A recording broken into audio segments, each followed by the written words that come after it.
Amigas y amigos de YouTube, sean ustedes nuevamente bienvenidas y bienvenidos a esta nueva cápsula de su canal Salud Conciencia. En esta ocasión, en la que tomo el rol de ser la entrevistada, platicaré acerca de un problema de salud pública que afecta a una importante proporción de la población a nivel mundial, pero sobre todo en los países de menores ingresos y dentro de estos a los extractos de menores ingresos. Se trata del embarazo en la adolescencia. Para ello, contaremos con un experto en la comunicación que tendrá a bien entrevistarme. Se trata de Gabriel Millán. Aquí los dejo con este interesante video que me dio muchísimo gusto realizar. Bienvenidas y bienvenidos. ¿Qué tal? Muy buenos días, ¿cómo están? Mi nombre es Gabriel Millán Garduño, estoy aquí en el Instituto Nacional de Salud Pública y tengo el gusto de haber sido invitado por la doctora Belkis Aracena para ser su interlocutor en esta entrevista del canal Salud Conciencia. Entonces, sin más introducción, quiero pedirle a la doctora Belkis que nos diga pues cuál es su nombre completo, cuál es el centro en el que está trabajando y de qué nos va a hablar el día de hoy. Hola, muchísimas gracias Gabriel por acompañarme en este día lluvioso que tenemos en Cuernavaca. Pues yo soy Belkis Aracena Genao, nací en la República Dominicana, eso hace que tenga un acento distinto. Pero vivo en México desde hace 23 años, en septiembre cumpliré 23 años de estar en este hermoso país.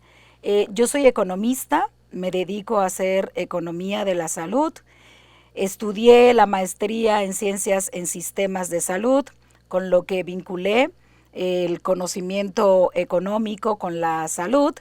Y además estudié el doctorado en ciencias administrativas, por lo cual me gusta mucho hacer la conexión entre la administración, la economía, la salud. Y el día de hoy platicaremos acerca de un tema que a mí me apasiona muchísimo. Se trata del embarazo en la adolescencia. Es un tema que a mí me mueve bastante y que sé que a ti también, entonces por eso agradezco muchísimo el que me estés acompañando en este cambio de rol que tenemos el día de hoy. Gracias. Sí, es un tema me parece sumamente interesante. Entiendo que hay unas múltiples perspectivas de donde se puede abordar el embarazo en la adolescencia, pero ¿qué le parece si vamos primero definiendo para que nuestra audiencia tenga claridad de qué estamos hablando cuando hablamos de embarazo en la adolescencia? Es decir, ¿en qué edades o cómo es que se define esto del embarazo en la adolescencia? Pues de acuerdo a la Organización Mundial de la Salud, el embarazo en la adolescencia es aquel que se produce, es toda aquella gestación que se produce en niñas entre 15 y 19 años. No obstante, he de aclarar que tenemos embarazos previos a la edad de 15 años. Sin embargo, el marco en el que nosotros circunscribimos el embarazo en la adolescencia es en esta edad, previo a los 20 años. Todos aquellos que ocurran antes de esta edad se consideran embarazos prematuros, precoces o en la adolescencia. Es decir, los embarazos que ocurren antes de los 15 años no se toman en cuenta en las métricas de las tasas de embarazo en la adolescencia. Son otra área. Generalmente no, aunque México ha comenzado a modificar esto. De hecho, nosotros nos encontramos con que la ENADIT, que es la encuesta nacional de la demográfica, que mide como todo lo que tiene que ver con salud sexual y reproductiva en México, ha comenzado a mover la edad. Y ya desde hace unos años las mediciones se están haciendo a partir de los 12 años. Durante mucho tiempo hubo una definición de que la salud reproductiva era a partir de los 15 años. Sin embargo, nosotros nos encontramos con que hay una cantidad significativa de niñas que están pues padeciendo, vamos a llamarlo de esa manera, porque desde nuestra perspectiva, como vamos a ver más adelante, estos son embarazos que nosotros consideramos a destiempo y en consecuencia podemos denominarlos como que es un padecimiento de salud.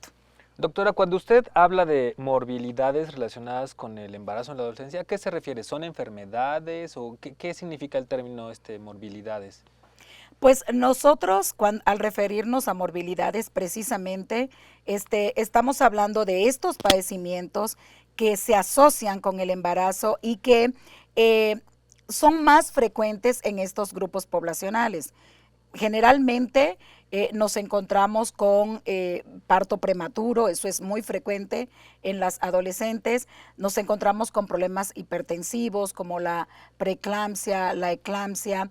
Nos encontramos con hemorragias, también con abortos espontáneos. Estos son más frecuentes en este grupo poblacional que en aquellas mujeres jóvenes, pero que ya han superado esta edad. Incluso muerte materna también, creo, Incluso ¿no? muerte materna. De hecho, la mortalidad materna, que es pues una deuda social importante que tenemos nosotros en la actualidad, dado que la mayoría son prevenibles, son mucho más frecuentes durante la adolescencia. ¿Qué es esto de la deuda social por la muerte materna? ¿Qué significa esto? Significa que son cosas que no deberían estar sucediendo, porque en la mayoría de las ocasiones son prevenibles con intervenciones de muy bajo costo. O sea, está ya evidenciado que existen muchas estrategias costo efectivas que nos permiten prevenir la mortalidad materna en la mayoría de las situaciones. Y en el caso de las adolescentes, como decía con anterioridad, dado esta falta de madurez que tiene el cuerpo todavía, hay mucha como posibilidad de riesgo de enfrentar afectaciones que puedan culminar en una muerte materna. Yeah. Bueno, y o sea, además de pensar en todos estos riesgos que me menciona que están mucho más presentes en la adolescencia que en la edad adulta, me imagino que también hay unas consecuencias sociales, culturales, es decir, todos hemos visto casos de mujeres que tienen un embarazo en la adolescencia y entonces pues su plan de vida, digamos que si tenían algún plan de vida establecido, pues cambia, ¿no? Se corta o se trunca, no sé cómo decirlo. ¿Eso también se considera parte del problema de salud pública, digamos, como las consecuencias sociales de los embarazos? Bueno, aquí, mi querido Gabriel, me parece que has dado precisamente en el clavo de este problema. Esto como que juega de doble vía. En algunas ocasiones, algunas niñas que tienen o sea, que no tienen como una perspectiva clara de cuál es su futuro, llegan en algunas circunstancias a utilizar el mecanismo del embarazo como una vía para salir, es como lo que ellas esperan, ¿no? Para salir de las circunstancias en las que están viviendo. Sin embargo, lo que generalmente encontramos es lo que acabas de plantear. Se cambia por completo el rumbo. Con mucha frecuencia, las niñas tienen que abandonar la escuela, claro, porque la sociedad no está lista para aceptar y para cuidar a una adolescente embarazada. Ni siquiera hay infraestructura, ¿no?, para hacerlo. Exactamente. Entonces, de la misma manera que no está preparada para la prevención de este tipo de problemas de salud pública. Entonces, lo que nosotros nos encontramos es con que la niña tiene que abandonar la escuela ante el estigma. Hay muchísimo estigma. Hay muchas escuelas en las que incluso está prohibido que una adolescente llegue embarazada porque se considera que es un mal ejemplo para el resto de la comunidad de estudiantes. Y bueno, de hecho, pues, ¿cuáles son las consecuencias que tiene de abandonar la escuela tempranamente? No se adquieren todas aquellas habilidades y destrezas que se requieren para desarrollar un proyecto de vida. Entonces nos encontramos con la repetición de círculos de pobreza Adicionalmente, que también está documentado, nos volvemos a encontrar con madres jóvenes que son abuelas jóvenes y que luego eso se va perpetuando porque no hay la posibilidad como de hacer de este rompimiento generacional y tenemos un ciclo que se repite indefinidamente, ¿no? Entonces, se perpetúa la pobreza, tenemos también como altos niveles de delincuencia asociados Claro, con sí. estos embarazos adolescentes, madres jóvenes que no saben cómo pueden educar, cómo pueden ayudar a formar de mejor manera a sus hijos. Estos hijos también con mucha frecuencia terminan muriendo temprano. De hecho, la mortalidad infantil es mucho mayor cuando la madre es muy joven. Wow. Entonces, sí hay una serie de consecuencias sociales y adicionalmente, esto estamos hablando como en términos individuales, pero en términos de la colectividad, de las cosas que nosotros encontramos es que esto tiene un costo elevadísimo para la sociedad. O sea, cada vez que, en primer lugar, que hay una muerte de una mujer joven, o sea, el costo económico por esa muerte temprana, eso es verdaderamente elevado y el costo quien lo cubre es la sociedad. Adicionalmente, para los sistemas de salud, como estas son las que presentan más problemas de salud, ellas tienen que ingresar más al sistema. Necesitan cuidados especiales. Claro. Entonces, el costo de atender el embarazo en la adolescencia resulta ser elevadísimo. Y, pues, evidentemente que esto se suma a la cantidad enorme de consecuencias sociales que tiene el embarazo en la adolescencia.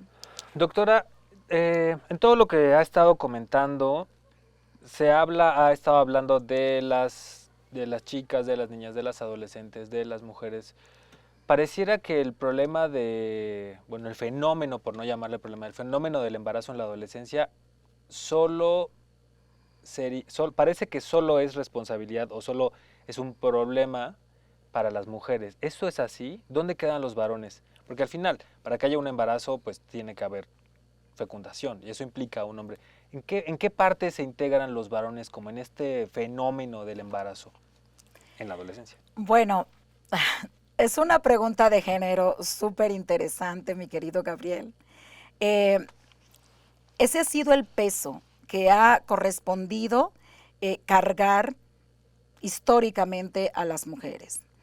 Y en este momento, al menos, se ha comenzado a vislumbrar como un problema social, porque durante mucho tiempo era solamente responsabilidad de las niñas. Solamente, o sea, había una carga súper fuerte, había un señalamiento de que eran las conductas no gratas, porque incluso con mucho estigma, con mucha culpabilización sobre las niñas. Sí, un tema de moral también incluso. Un tema de moral muy, muy fuerte, porque recuerda que nosotros estamos permeados por una sociedad que en verdad tiene unos paradigmas, está como diseñada con base a unos elementos morales que son los que señalan qué es lo que es correcto y qué es lo que es incorrecto hacer. Y como platicábamos anteriormente detrás de cámara, una de las cosas que se puede visualizar mucho aquí es este olvido de lo que son las cuestiones meramente biológicas y las necesidades que en términos sexuales tienen las adolescentes y que no son para nada diferentes a las que tienen los varones. Sin embargo, el castigo, dado que la naturaleza ha decidido, la biología decidió que quienes nos embarazamos somos las mujeres, entonces, pues como que la especie de castigo y culpabilización recae sobre la niña que se embaraza. Y la responsabilidad, ¿no? Cuando en realidad es mayoritariamente una responsabilidad compartida. Es una responsabilidad tanto del varón, pero sobre todo es una responsabilidad de la sociedad. Ha habido mejoras, ha habido bastante avances en este sentido, porque hasta hace unos años, la verdad que pues eran castigadas las niñas que tenían el descaro, así se veía, el Ujú. descaro de embarazarse, ¿no? Como si era un acto solamente propiciado por ella. En este momento nosotros nos encontramos que a partir de la reunión del Cairo en el año 1994 se han estado dando pasos, en algunos momentos nos alentamos como sociedad y en otras avanzamos un poquito más, pero se ha ido mostrando que en primer lugar esto no es un problema individual, no es un problema de las niñas. Eso ha hecho que se convierta en un problema de salud pública y que nosotros podamos visualizar como sociedad que tenemos la responsabilidad de su prevención y de que en el momento que ocurre pueda ser atendido como sociedad, que pueda haber una respuesta social. Acaba de decir una palabra que justo quiero que ahora vayamos hacia allá. Tenemos esta perspectiva, no sé siquiera que antes de preguntarle sobre cómo vamos a prevenir el embarazo en la adolescencia, no sé si hay algunas estadísticas, algunos datos de cómo es que estamos a nivel región respecto al resto del mundo, cómo están las diferencias en embarazos en la adolescencia entre, no sé, países desarrollados, ¿no? En vías de desarrollo.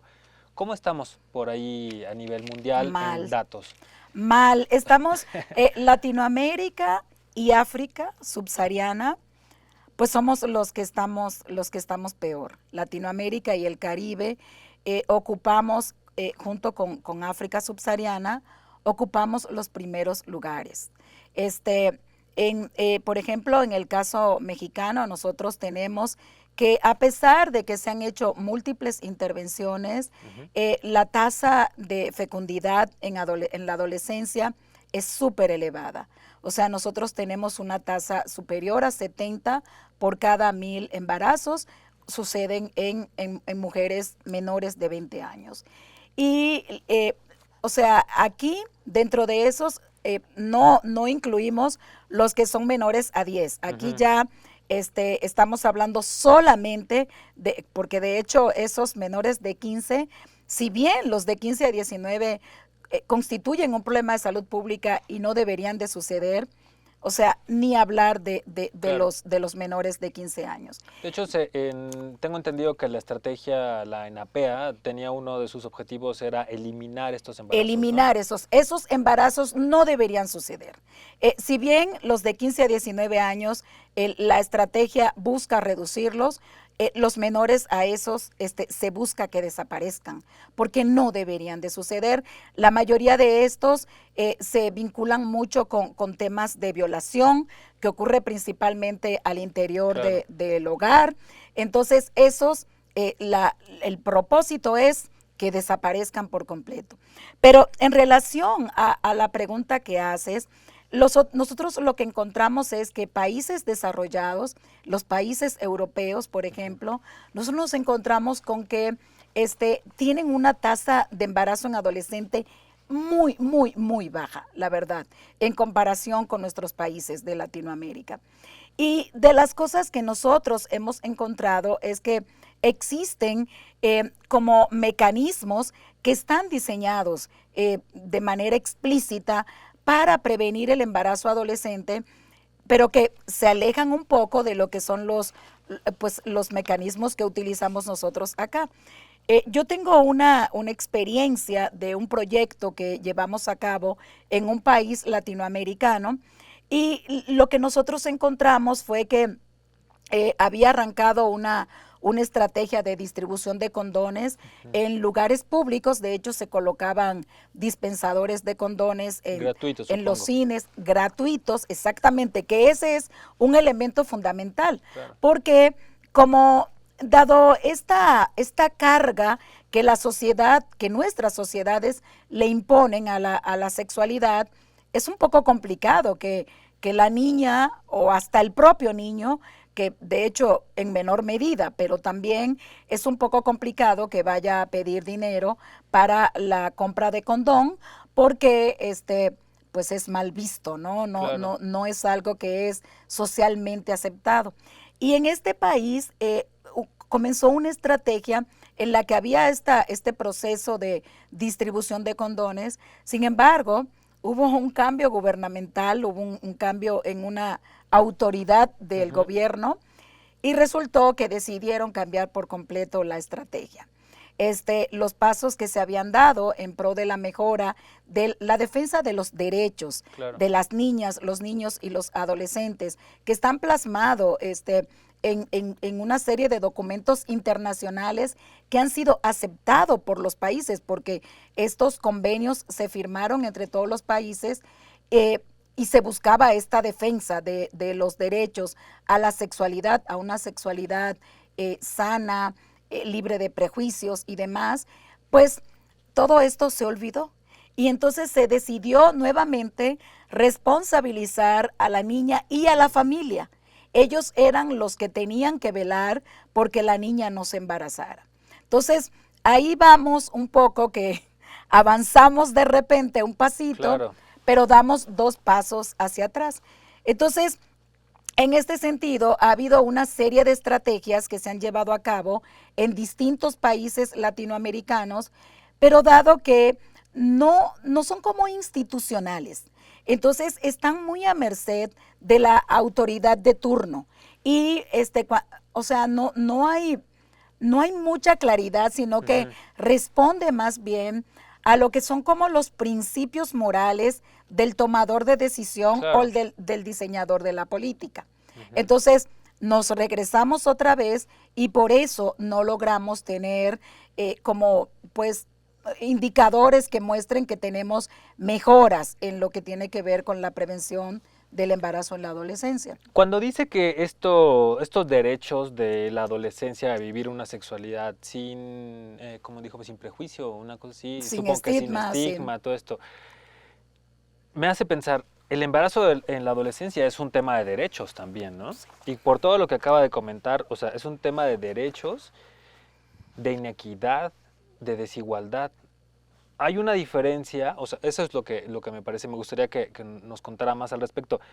¿Hay una diferencia, se conoce si hay una diferencia entre si hay más embarazos en la adolescencia en estratos sociales más pobres que los más ricos, en las zonas del sureste que están más marginadas, hablando del caso específico de México, que en el norte? ¿Eso se conoce? ¿Sí está esta desigualdad presente? Sí, de hecho, pues una de las razones por las que me gusta mucho este tema es precisamente porque si bien los problemas de salud pública, una característica que comparten es que generalmente están asociados a inequidad, a desigualdad y a injusticia social, en este caso en concreto es donde uno lo puede visualizar de la mejor manera. Cuando uno se fija, los países más pobres, o sea, yéndonos al nivel más macro, los países más pobres son los que reportan los más altos niveles de embarazo en la adolescencia. Pero cuando uno se mete en esos propios países, no, ahí otra vez volvemos a lo mismo. O sea, brecha Las sobre brecha. brechas sobre brechas, exactamente. Ahí se agregan, se suman las brechas, ¿no? Y lo que nosotros podemos encontrar es que las niñas que tienen menor escolaridad, que tienen menor acceso a escolaridad, y por eso decía que esto actuaba como en un doble sentido, tanto el embarazarse obliga a abandonar la escuela, pero también el no tener un nivel de escolaridad adecuado contribuye a esta posibilidad de embarazarse de manera temprana. Ya. Adicionalmente, pertenecer a un nivel socioeconómico más bajo también es otro factor que contribuye a explicar el embarazo en la adolescencia. Y me imagino que también este embarazo en la adolescencia es, digamos, un factor que propicia menor ingreso. Claro, O sea, sí, exactamente. Es una rueda. Exactamente. Actúa en un doble sentido. Y otras de los grupos poblacionales que son muy afectados, son las que viven en comunidades rurales o urbano marginales. Claro. Y esto que mencionas del sureste y el norte de México, lo que nosotros hemos encontrado es que en este estudio que pues tenemos acá algo de él, que acabamos nosotros de publicar y que habla de pues del costo económico del embarazo en la adolescencia, de las cosas que nosotros encontramos a partir del análisis de la ENADIT, es que las que reportan mayor frecuencia de embarazo en la adolescencia son aquellas que declararon pertenecer a algún grupo étnico, como ser indígena o ser afromexicana. Esas son las que tienen las mayores tasas de embarazo en la adolescencia.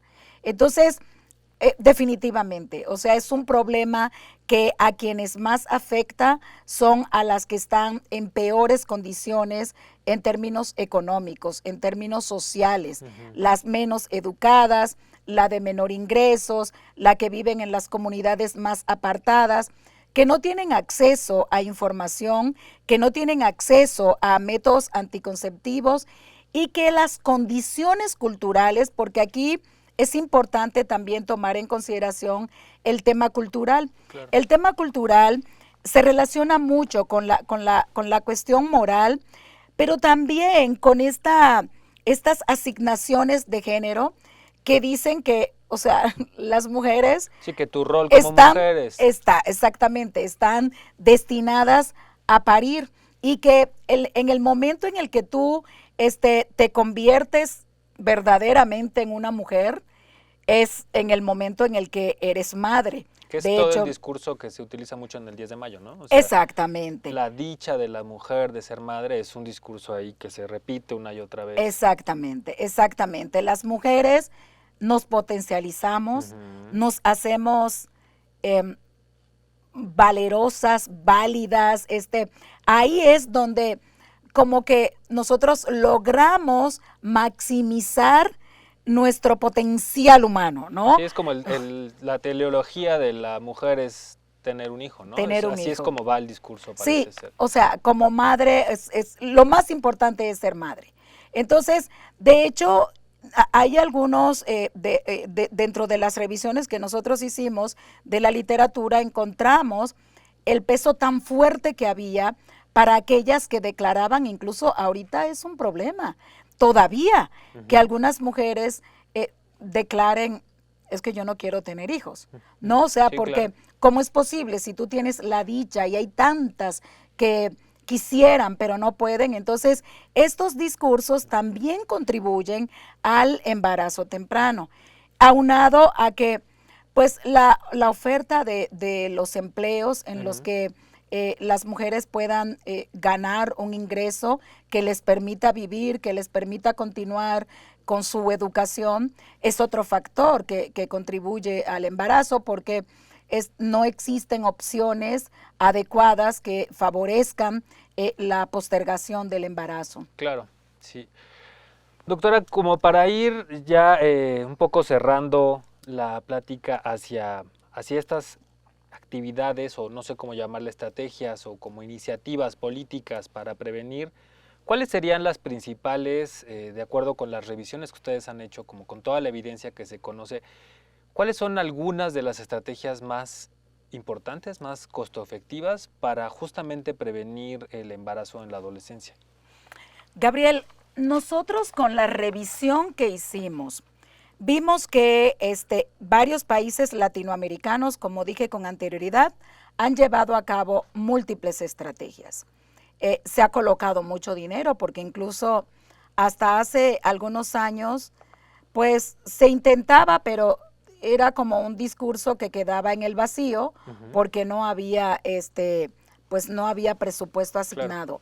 En estos momentos nosotros vemos que el comportamiento en nuestros países es distinto y que hasta podríamos decir que sí existe voluntad política y sí se están haciendo cosas.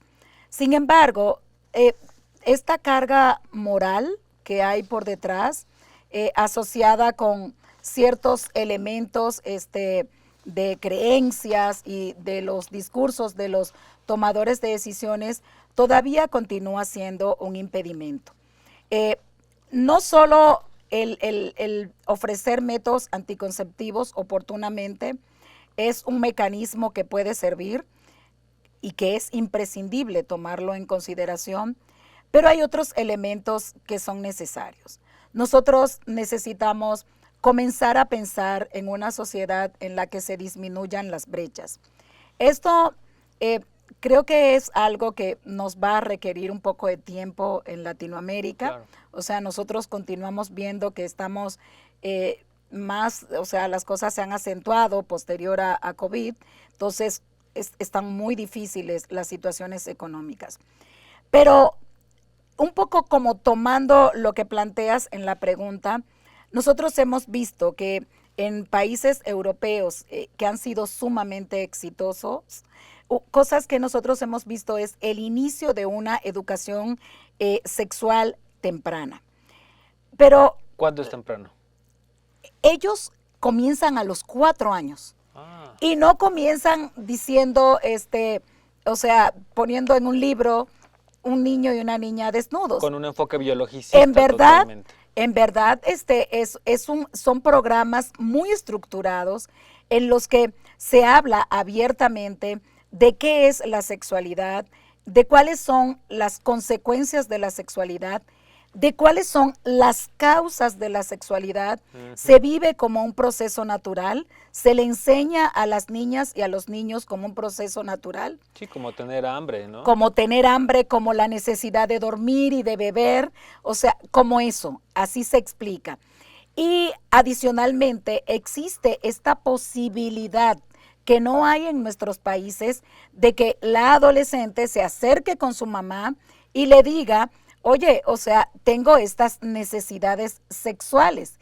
Ellos tienen esta apertura y en ese momento existe una oferta, existe una oferta estructurada de métodos para que se pueda tener una sexualidad sin el riesgo de tener un embarazo. Aquí a mí me gustaría puntualizar que nosotros no somos antiembarazos, o sea, nosotros creemos que en el embarazo es el mecanismo en el que nosotros podemos pues dar continuidad a nuestra A la especie, ¿no? O si nos sea, acabamos, si claro. no nos acabamos, exactamente. Sin embargo, lo que es importante es que en el momento que sea que se decida, teniendo la edad que sea que se decida, estemos suficientemente informadas e informados de cuáles son las consecuencias y que tengamos los medios para que podamos decidir. Es información, pero además acceso a métodos que nos permitan a nosotros de manera informada, repito, decidir en qué momento queremos traer al mundo a una criatura. Que tengamos nosotros los medios tanto emocionales, físicos, materiales, para poder llevar a cabo esto como un proyecto que contribuya al crecimiento de quienes traen al mundo al niño o la niña y que también favorezca a que esta nueva persona que se trae a este mundo tenga las posibilidades de tener una vida plena. Claro.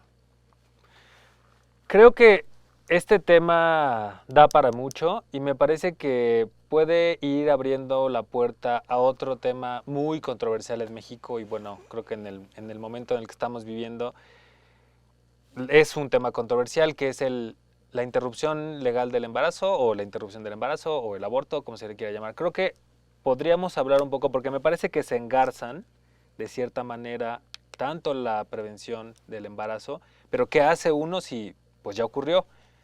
Y ese es un tema que creo que podríamos hacer una segunda entrega y pensar en hablar sobre la interrupción del embarazo, las Sí. perspectivas y pues incluso viendo lo que pasó en Estados Unidos, es un tema que De podríamos hecho, abordar. mi querido Gabriel, está programado. Lo tenemos programado y me va a dar un gustazo que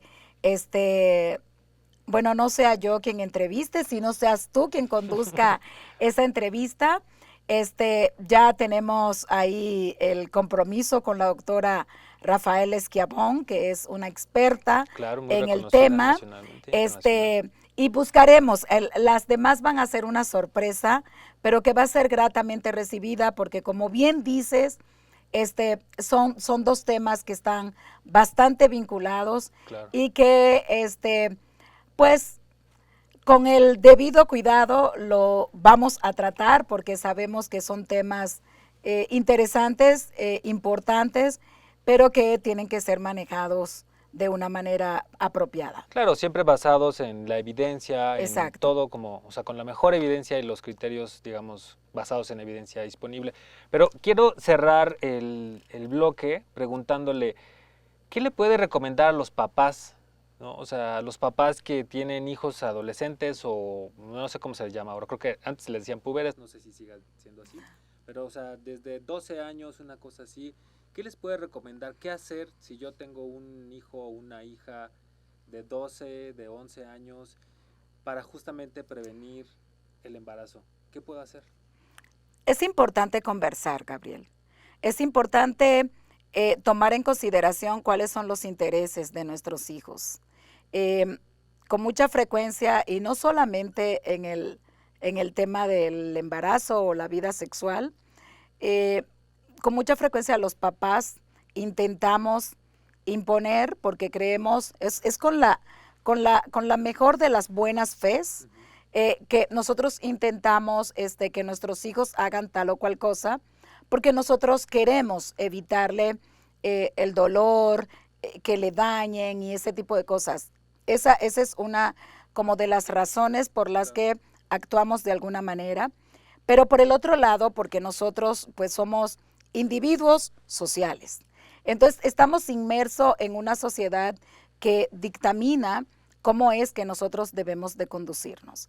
Nosotros lo que tenemos que hacer es escuchar qué es lo que quieren nuestros hijos. Y a partir de que identifiquemos cuál es el deseo de ellos, cuáles son sus necesidades en ese momento, entonces actuemos en consecuencia. Si mi hija de 14 años me dice, pues madre, me gusta José, quiero estar con él, entonces yo tengo que pues capacitar, informar a mi hija acerca de lo que puede pasar estando con José. Claro. ¿Quieres tener un embarazo? Y decirle todo lo que hay relacionado alrededor de tener un embarazo a esa edad. Si yo le doy suficiente información, es seguro que María, mi hija, me va a decir, no madre, yo quiero estar con José, pero no me quiero embarazar. Entonces yo tengo que proveerla de los mecanismos, en este caso algún método anticonceptivo que prevenga ese embarazo. Entonces aquí lo más importante es la comunicación con nuestros hijos. Lamentablemente, como no hemos podido colocar el tema también a nivel social, en los espacios donde frecuentan más nuestros hijos, que son en las escuelas, nosotros tenemos que estar listos como padres para eso. Hablar con los hijos, informarlos. Hay un temor que yo he escuchado en padres es que si hablo con ellos sobre sexualidad, les va a dar más inquietud y entonces van a querer hacerlo. ¿Eso es un mito? Es un mito. No, eso es un mito. Eso es un mito porque más en estos tiempos en los que los niños pasan más tiempo con un aparato que es el que los está educando, claro, sí. Entonces eso le genera muchísima confusión. Nosotros somos como los que tenemos la responsabilidad de aclararles las dudas que emergen por el TikTok, por el Instagram, por las series, por claro, todo, por el amiguito, por esos corrientazos que nos dan las hormonas.